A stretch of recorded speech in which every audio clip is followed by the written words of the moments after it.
start a very important topic in macroeconomics, and that is Unit 3, Determination of Income and Employment.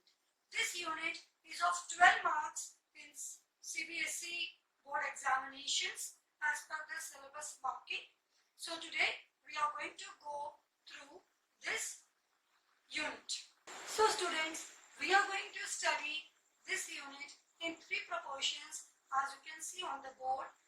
That is aggregate demand and related concepts, income determination and multiplier, excess demand and deficient demand. Different videos related to these proportions would be published time to time for making your concepts more clear and precise. Students, we are going to study the meaning of the caption of this unit, that is determination of income and employment. Now what is the meaning of the term determination? Determination का मतलब होता है किसी भी चीज को determine करना, किसी चीज को फाइंड आउट या एनालाइज करना, किसी के बारे में सर्च करना, रिसर्च करना, पता लगाना।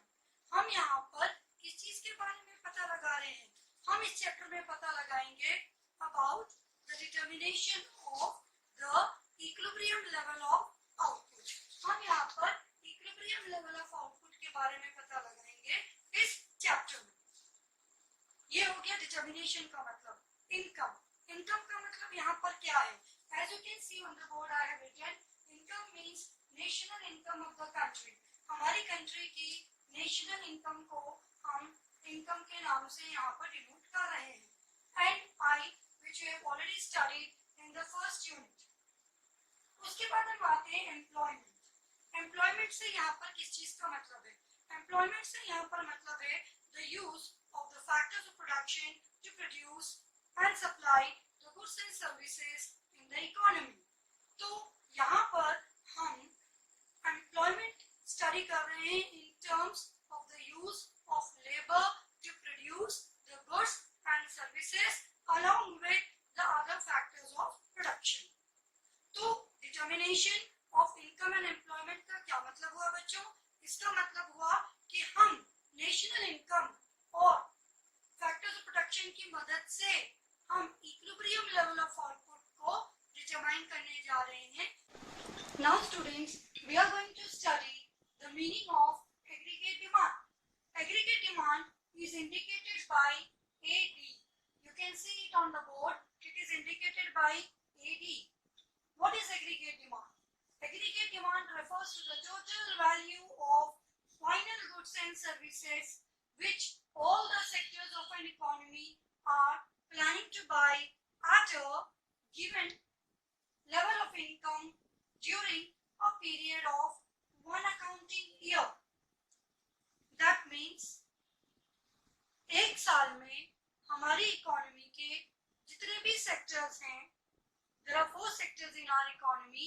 एक साल में हमारी इकोनॉमी के जितने भी सेक्टर्स हैं वो total final goods and services की कितनी डिमांड करने जा रहे हैं, उसकी planning is known as aggregate demand.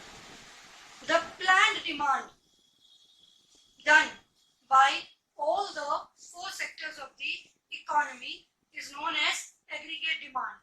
कि हमारी पूरी इकोनॉमी टोटल कितने फाइनल गुड्स एंड सर्विसेज की डिमांड करने जा रही है एक साल में। Aggregate demand is not actual demand, it is plan demand. जब हम किसी चीज को मार्केट में परचेज करने के लिए जाते हैं तो हम ये भी देखते हैं कि हम उस चीज के ऊपर कितना खर्चा करेंगे। अगर हम डिमांड की प्लानिंग कर रहे हैं तो हम उसके ऊपर होने वाले एक्सपेंस की भी प्लानिंग करते हैं। So it is also a kind of planned expenditure that arises from the aggregate demand. So aggregate demand की जो definition है वो हम expenditure के point of view से भी put up कर सकते हैं। In this way, it is also the total expenditure planned to be done on the final goods and services by the economy in an accounting year. So what is aggregate demand? In short, the total demand planned to be made on the final goods and services or for the final goods and services by all the sectors of the economy is known as aggregate demand. household sector, second firm sector, third government sector, and fourth rest of the world. These are the four sectors of our economy. Okay, I have drawn a small box which indicates our economy, and in this box I have depicted all the. There are four components of aggregate demand, numbering 1, 2, 3, 4. The very first one is PFCE, that is private final consumption expenditure. The second one, government final consumption expenditure. Third one, gross domestic capital formation. And the fourth, net exports. Now one by one, I am going to explain you the meaning of these components. सबसे पहला component आपका है private final consumption expenditure. ये expenditure consumption पे किया जाता है. Whatever we earn in the form of our income is spent in two ways. Either the consumption of goods and services or on investments. Okay, so the very first component, private final consumption expenditure, indicates the expenditure done on the consumption of goods and services by the household sector. Now you must be wondering कि household sector क्या होता है? Household sector is the sector which provides factors in the economy, that is land, labor, capital, entrepreneur, and they get the reward for these services. Those who provide land, they get rent. For labor, they get wages. For capital, they get interest. And as an entrepreneur, they get profit. Okay. So, these factor services are rewarded in the form of factor incomes. And this income is spent on the consumption of goods and services. इसलिए household sector कैसा खर्चा करता है? Private final consumption expenditure. लेकिन इसका मतलब ये नहीं है कि हाउसहोल्ड सेक्टर इन्वेस्टमेंट पे पैसा खर्च नहीं करता है. हाउसहोल्ड सेक्टर भी तो प्रॉपर्टी इन्वेस्टमेंट्स करता है, लेकिन उसको हम इन्वेस्टमेंट वाले पार्ट में कवर अप करेंगे. Now next GFC. GFC is the second component, government final consumption expenditure. This is again a consumption expenditure. That means the expenditure done by the government sector on the consumption of goods and services. Again over here we have not covered the investment part of the expenditure. We are only highlighting the consumption expenditure. So पहला component private final consumption expenditure done by household sector. दूसरा component government final consumption expenditure done by government sector.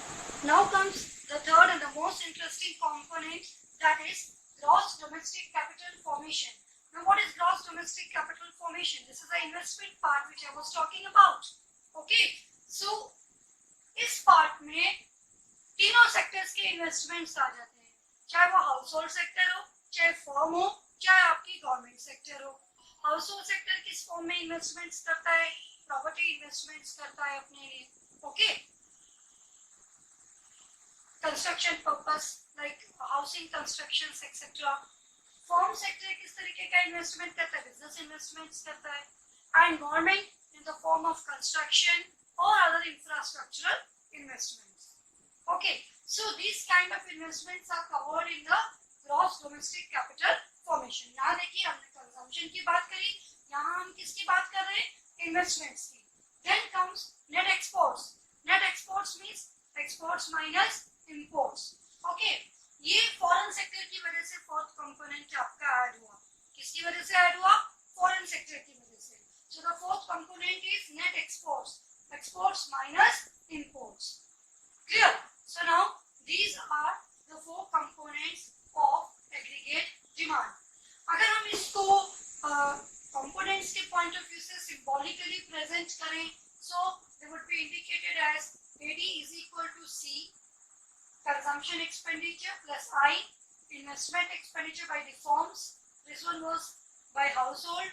G, government expenditure, and X minus M, that is exports minus imports. But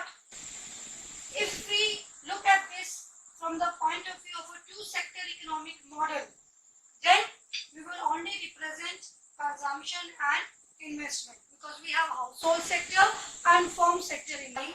Means the total money value of all the final goods and services which all the producers in the economy are planning to supply in a given time period. मतलब एक given time पे supply का मतलब है कि एक साल के अंदर हमारी इकोनॉमी में जितने भी प्रोड्यूसर्स हैं वो सब मिलकर कितने total money value of final goods and services supply करने के बारे में सोच रहे हैं, प्लान कर रहे हैं. How much are they planning और thinking to supply in the market. That total effect is known as aggregate supply. अब आपने दो कॉन्सेप्ट्स पढ़े, aggregate demand, aggregate supply. Demand कौन कर रहा है? कंज्यूमर. सप्लाई कौन कर रहा है? प्रोड्यूसर. तो जब कंज्यूमर गुड्स एंड सर्विसेज को परचेज करते हैं, जो प्रोड्यूसर्स प्रोवाइड करते हैं उनको, तो प्रोड्यूसर को उसके बदले में क्या मिलता है? उसको मिलता है पैसा. He gets money. So if we calculate the money earned by the supply of these final goods and services, then we can get our national income, which is also represented by Y in our economics. तो ये aggregate supply he in short हमारी country की पूरी national income है, क्योंकि it gives us the total money value of final goods and services which are going to be supplied in the market by all the producers in the economy. इसीलिए AS को आप देख सकते हैं कि हम किससे रिप्रेजेंट करते हैं? Y से भी रिप्रेजेंट करते हैं. और Y का मतलब इनकम. कौन से इनकम? National income. हमारी कंट्री की income plus factor domestic income plus factor income on from abroad.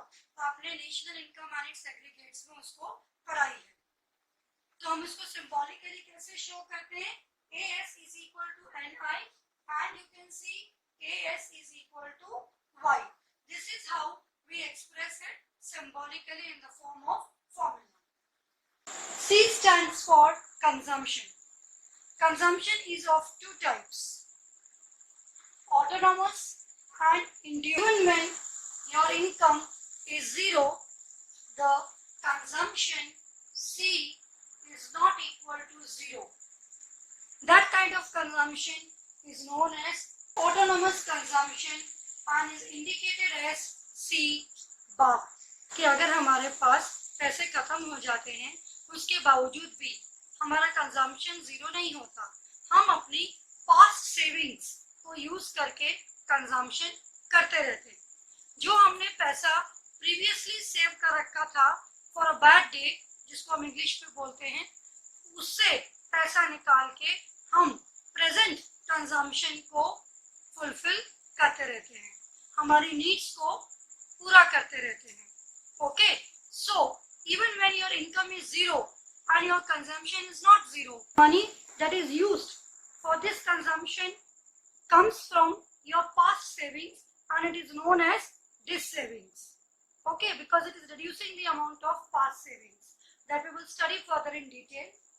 The other type of consumption is induced. Induced consumption is that consumption which increases with income. जैसे जैसे income बढ़ेगी वैसे वैसे आपका consumption increase होता चला जाएगा. So that kind of consumption which depends upon the proportionate increase in income is induced consumption. हमारी इनकम कभी भी अचानक से बहुत ज्यादा नहीं बढ़ती. It increases in a proportionate rate, it increases in a constant rate. आप मेजॉरिटी ऑफ लोगों को देखेंगे कि उनकी इनकम एकदम से ऐसा नहीं होता कि लाख्स ऑफ रुपीस एकदम से इंक्रीज हो गए. It increase in a proportionate in a constant rate, धीरे धीरे बढ़ती जाती है. इसीलिए हम इनकम की टेबल जब भी ड्रॉ करेंगे हम हमेशा इनकम को टेबल में कांस्टेंट रेट से इंक्रीज करता हुआ शो करेंगे. और investments are always fixed. You all know we are going to see the schedule and diagram of aggregate demand.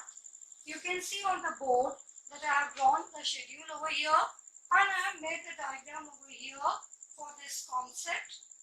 Before this I had explained you some important points. Now let us go through the table. Now see, I told you that income increases at a constant rate. So, for example, I have assumed that the income is increasing with a gap of 100. That is, constantly it is increasing. 0, 100, 200, 300, 400. Okay? Consumption, natural सी बात है कि we have to show both the stages of consumption, that is autonomous as well as induced. So to show both the situations in this table, I have taken consumption at 0 level also, and then the consumption is increasing with the increasing in income. Okay, you can see at 0 level the consumption is 40. That means even when your income is 0, your consumption is not 0. Your investment is not 0.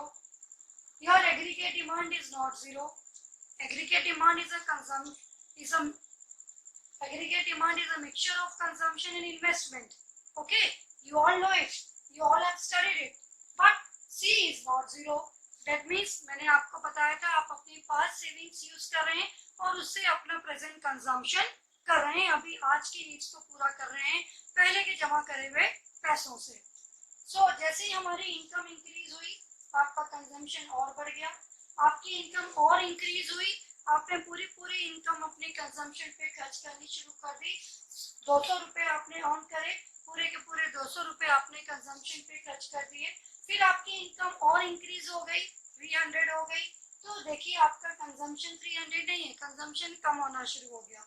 फिर income और increase हुई, consumption थोड़ा सा बढ़ तो गया, लेकिन पहले के कंपैरिजन में उस स्पीड से नहीं बढ़ा जिस स्पीड से बढ़ना चाहिए. So your consumption is increasing with increase in income, but not as much as there is an increase in the income of the person. Okay, I is investment. I आपका fixed रहेगा. Fixed इसलिए रहेगा क्योंकि आप इसमें जो है अपने investments कर रहे हैं. So they are usually of fixed nature. And AD is aggregate demand.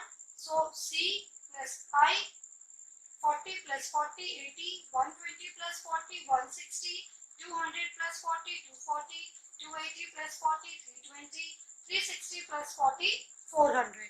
So we have derived our aggregate demand by combining the money spent on consumption as well as investment. ठीक है? आप इसको वो भी देख सकते हैं कि जो ये 40 है ये आपकी according to this table is your C bar. When your income is 0, your consumption is not 0. और यहाँ से जो भी आपका income और consumption का जो relationship है वो induced nature का है कि जैसे जैसे income increase होगी वैसे वैसे हमारा cost savings. इसीलिए हमारा curve आप देख सकते हैं origin से 0 से शुरू नहीं होके 0 के ऊपर 40 जहाँ पर मिनिमम कंजम्पशन है हमारा वहाँ से स्टार्ट हो रहा है. This portion is indicated as C bar, autonomous consumption. तो ये हमारा 40 का गैप इसलिए आ रहा है यहाँ पर. And this investment is fixed always. Consumption is increasing. 0 नहीं है क्योंकि आपने अपनी पुरानी सेविंग्स यूज करी है. जैसे जैसे इनकम आपकी 100 हुई, फिर 200 हुई, फिर 300 हुई, फिर 400 हुई, आपका कंजम्पशन धीरे धीरे बढ़ता चला गया. पहले आप अपनी पूरी इनकम को कंज्यूम करने के लिए खर्च कर रहे थे गुड्स एंड सर्विसेज पे, फिर आपने उसमें से कुछ पोर्शन क्या करना शुरू कर दिया, सेव करना शुरू कर दिया. ठीक है? And this is a curve of aggregate demand. This is a total of C plus I. We are going to study the schedule and diagram of aggregate supply. Students, you know that aggregate supply is equivalent to Y. Y means income. And a person spends his income in two ways. One, consumption and other, savings.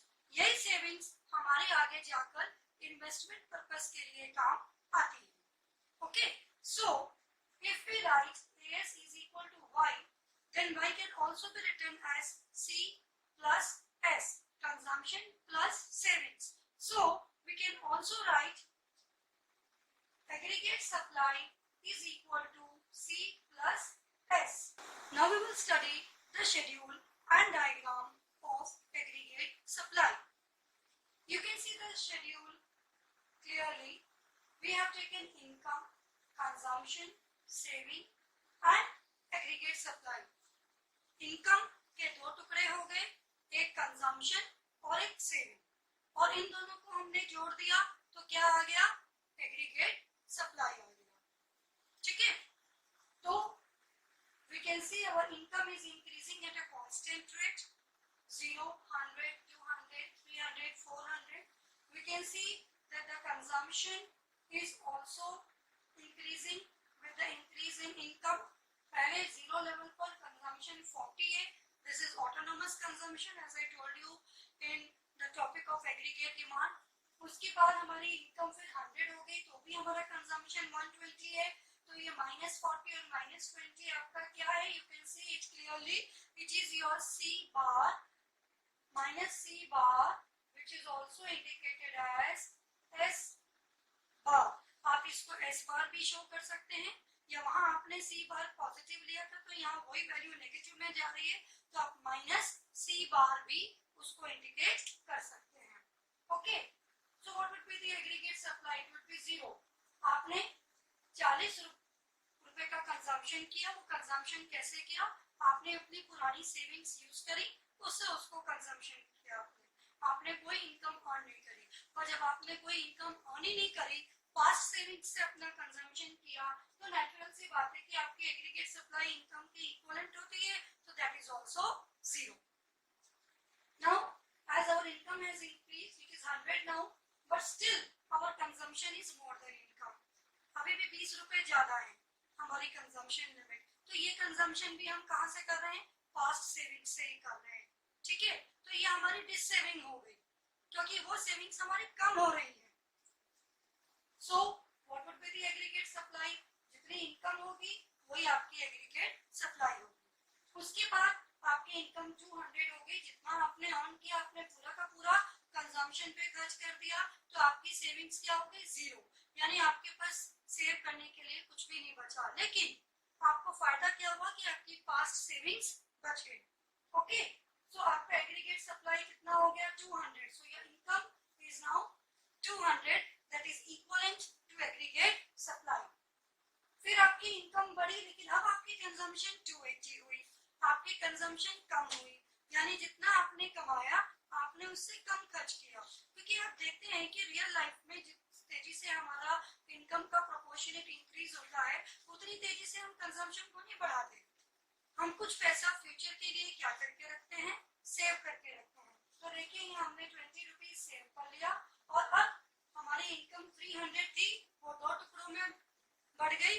सो कितना हो गया, 280 + 20, so it constitutes 300. उसके बाद आप देख सकते हैं हमारी इनकम कितनी हो गई, 400.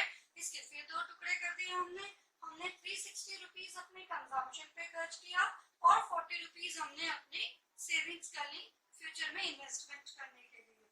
तो हमारी जितनी इनकम थी वो दो पार्ट्स में स्प्लिट हो गई, और उसका टोटल क्या हो गया, हमारी एग्रीगेट सप्लाई. तो अब आपको पता है कि AS is equal to Y, and Y is a combination of consumption plus savings. So in short, aggregate supply is equal to income, or AS is equal to C plus S. अब आपको ये समझ में आ गया होगा. Now if we talk about the diagrammatic presentation, in this diagram I have taken aggregate supply on y-axis along with consumption and savings curve, and I have taken income on x-axis. Okay, अब आप इस curve को अगर ध्यान से देखें, तीनों ही curves हमारे अपवर्ड स्लोपिंग कर्व्स हैं. कंजम्पशन कर्व भी अपवर्ड स्लोपिंग कर्व है, सेविंग्स कर्व भी हमारा अपवर्ड स्लोपिंग कर्व है. एग्रीगेट सप्लाई कर्व भी अपवर्ड स्लोपिंग कर्व है, straight line curve making an angle of 45 degree. ये मैंने यहाँ 45 डिग्री लिखा हुआ है. अब हम इन कर्व्स को डिटेल में स्टडी करते हैं. कंजम्पशन कर्व को आप देख सकते हैं, इसके 3 फेसेस हैं. सेविंग्स कर्व के भी 3 फेसेस हैं. वो क्या है, फर्स्ट लेवल ऑफ इनकम हमारी 0 है, तो हमारी कंजम्पशन 40 है. दैट मींस हम जब कुछ भी अर्न नहीं कर रहे हैं तब भी हमारा कंजम्पशन कितना हो रहा है, 40 हो रहा है. सेविंग्स यूज कर रहे हैं। तो इसका मतलब जितना हमारे कंजम्पशन पे हमने खर्च किया उतना ही हमारी सेविंग्स में क्या हो गया, कम हो गया। तो वही आपको अपने डायग्राम में यहाँ शो करना है कि जितना आपका कंजम्पशन इंक्रीज हुई, ऑटोनोमस कंजम्पशन सी बार से हमने इंडिकेट किया है, 40 प्लस में लिखा है मैंने, उतना ही आपकी सेविंग्स नेगेटिव में चली गई, ये -40 है। और इसको हम किससे इंडिकेट कर सकते हैं, -c बार, या हम इसको s बार से भी इंडिकेट कर सकते हैं। ओके, तो इसका और इसका डिफरेंस आपका बिल्कुल एक दूसरे के बराबर होना चाहिए, नहीं तो आपका डायग्राम इनकरेक्ट है। ओके, ये नेगेटिव से क्यों शुरू हुआ, क्योंकि आपकी सेविंग्स, जिस सेविंग्स में दोनों में देखिए नेगेटिव साइन लग रहा है, क्योंकि आपकी सेविंग्स कम हो रही है, पुरानी सेविंग्स से आप अपना रिजर्व पुरानी सेविंग्स का निकाल रहे हैं। ओके, और कंजम्पशन आपकी उसकी वजह से बढ़ रही है। तो इस स्टेज में consumption is greater than income, किस वजह से, क्योंकि आप डिस सेविंग्स कर रहे हैं, यहाँ मैंने डिस सेविंग्स लिखा हुआ है, यहाँ आपकी सेविंग्स नेगेटिव में जा रही है, इसलिए आपकी कंजम्पशन पॉजिटिव हो रही है। आप पुराना पैसा निकाल के अपनी प्रेजेंट कंजम्पशन की रिक्वायरमेंट को पूरा कर रहे हैं। तो यहाँ तक आपका एक स्टेज कंप्लीट हो गया। अब दूसरा पॉइंट है break even point when y is equal to c and s is equal to 0। आप देखिए s 0 कहाँ पर है, जब y इनकम c के बराबर है और एग्रीगेट सप्लाई के बराबर इनकम आ रही है। as is exactly equal to y, this is the stage of break even point। तो ये स्टेज किस पे आ रही है, जब लेवल ऑफ इनकम 200 है। यहाँ पर हमारी सेविंग्स 0 हो गई, क्यों 0 हो गई, क्योंकि जितना हमने अर्न किया उतना ही हमने क्या कर लिया, कंज्यूम कर लिया। तो हमने कुछ भी सेव नहीं करा, हमारी सेविंग्स क्या है, 0, द सेविंग्स इज 0। ओके, तो इसीलिए हमारा एग्रीगेट सप्लाई इनकम के इक्विवेलेंट हो गया and this is a break even point. ये आपको बहुत ध्यान रखना है कि हमेशा सेविंग्स हमारी क्या होंगी, 0 होंगी यहाँ पर, दिस यू शुड रिमेंबर। और इस पॉइंट पे जब परपेंडिकुलर हम देखेंगे तो y will be exactly equal to c, that is income is equal to consumption. उसके बाद में हमारा थर्ड फेज शुरू होता है। आप देख सकते हैं कि हमारी इनकम बढ़ती जा रही है, तो अब हमने अपना कंजम्पशन थोड़ा कम कर दिया और part of income is saved. हमने 300 रुपीज में से 280 रुपीज कंजम्पशन पे खर्च करे, 20 रुपए बचाए, ऐसे ही नीचे 40 रुपए बचाए। तो आप ये देख सकते हैं कि हमारी कंजम्पशन हमारी इनकम से कम है। जब हमारी कंजम्पशन हमारी इनकम से इस पॉइंट पे कम हो गई, तभी तो हमारी सेविंग्स बढ़ी, हमारी सेविंग्स इंक्रीज हुई, क्योंकि यही पार्ट जो हमने कम कंज्यूमशन पे कम खर्च किया, वही पार्ट तो हमने सेव किया, तो अब हमारी सेविंग्स का ऊपर बढ़नी। अगर हम बात करें एग्रीगेट सप्लाई कर्व की, तो it is a combination of C plus S। अब जब फर्स्ट लेवल को हम देखें, जब इनकम 0 है तो कंजम्पशन 40 प्लस में थी और तो सेविंग्स हो गई -40, तो प्लस माइनस कैंसिल होके आपका एग्रीगेट सप्लाई क्या बचा, प्लस के 40 एंड माइनस के 40, तो द आंसर इज 0। तो जब इनकम ही 0 है तो नेचुरल सी बात है कि सप्लाई भी 0 ही होगी। तो इसीलिए हमारा एग्रीगेट सप्लाई का ऊपर से, ओरिजिन के अबव से या ओरिजिन के बिलो से शुरू ना होकर एग्जैक्टली ओरिजिन से स्टार्ट हो रहा है। और जैसे जैसे हमारी इनकम बढ़ती जा रही है, वैसे